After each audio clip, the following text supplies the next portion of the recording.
VD. സതീശന്റെ മുഖ്യമന്ത്രി പദത്തിലേക്കുള്ള വഴി, രാഷ്ട്രീയ നീക്കങ്ങളുടെ പൂർണ്ണ രൂപം. കേരള രാഷ്ട്രീയത്തിൽ അപ്രതീക്ഷിതവും എന്നാൽ കൃത്യവുമായ കരുനീക്കങ്ങളിലൂടെയാണ് വി.ഡി. സതീശൻ മുഖ്യമന്ത്രി കസേരയിലേക്ക് നടന്നെടുത്തത്. മെയ് 4-ന് വോട്ടെണ്ണൽ പുരോഗമിക്കുമ്പോൾ തന്നെ UDF വൻ ഭൂരിപക്ഷത്തോടെ അധികാരത്തിൽ വരുമെന്ന് ഉറപ്പായിരുന്നു.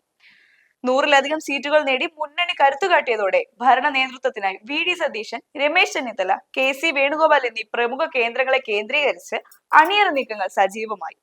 MLA-മാരുടെ പിന്തുണ ഉറപ്പാക്കാൻ ഓരോ ക്യാമ്പുകളും തന്ത്രങ്ങൾ മെനഞ്ഞതോടെ പോരാട്ടം തെരുവുകളിലെ ഫ്ലെക്സ് യുദ്ധങ്ങളിലേക്ക് വരെ വ്യാപിച്ചു.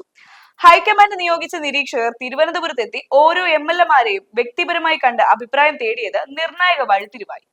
മെയ് 7-ന് ഡൽഹിയിൽ സമർപ്പിച്ച റിപ്പോർട്ടിൽ സതീശൻ പക്ഷത്തിന് അനുകൂലമായ പൊതുവികാരം പ്രതിഫലിച്ചു.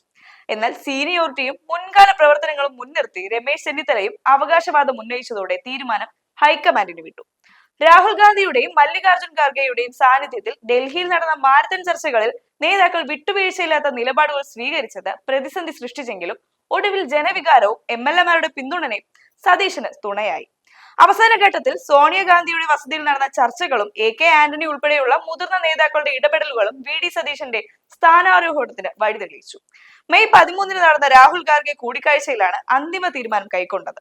ഫ്ലെക്സ് യുദ്ധങ്ങളും ഗ്രൂപ്പ് തർക്കങ്ങളും പാർട്ടിയുടെ പ്രതിച്ഛായയെ ബാധിക്കുമെന്ന് രാഹുൽ ഗാന്ധി കർശന മുന്നറിയിപ്പ് നൽകിയിരുന്നു. തമിഴ്നാട്ടിലെയും കർണാടകയിലെയും സത്യപ്രതിജ്ഞാ ചടങ്ങുകൾക്ക് ശേഷം മടങ്ങിയെത്തിയ ദേശീയ നേതൃത്വം ഗ്രൂപ്പ് സമവാക്യങ്ങൾക്കും അപ്പുറം കേരളത്തിലെ ഭാവിയെ കരുതി സതീശനെ നയിക്കാൻ നിയോഗിക്കുകയായിരുന്നു.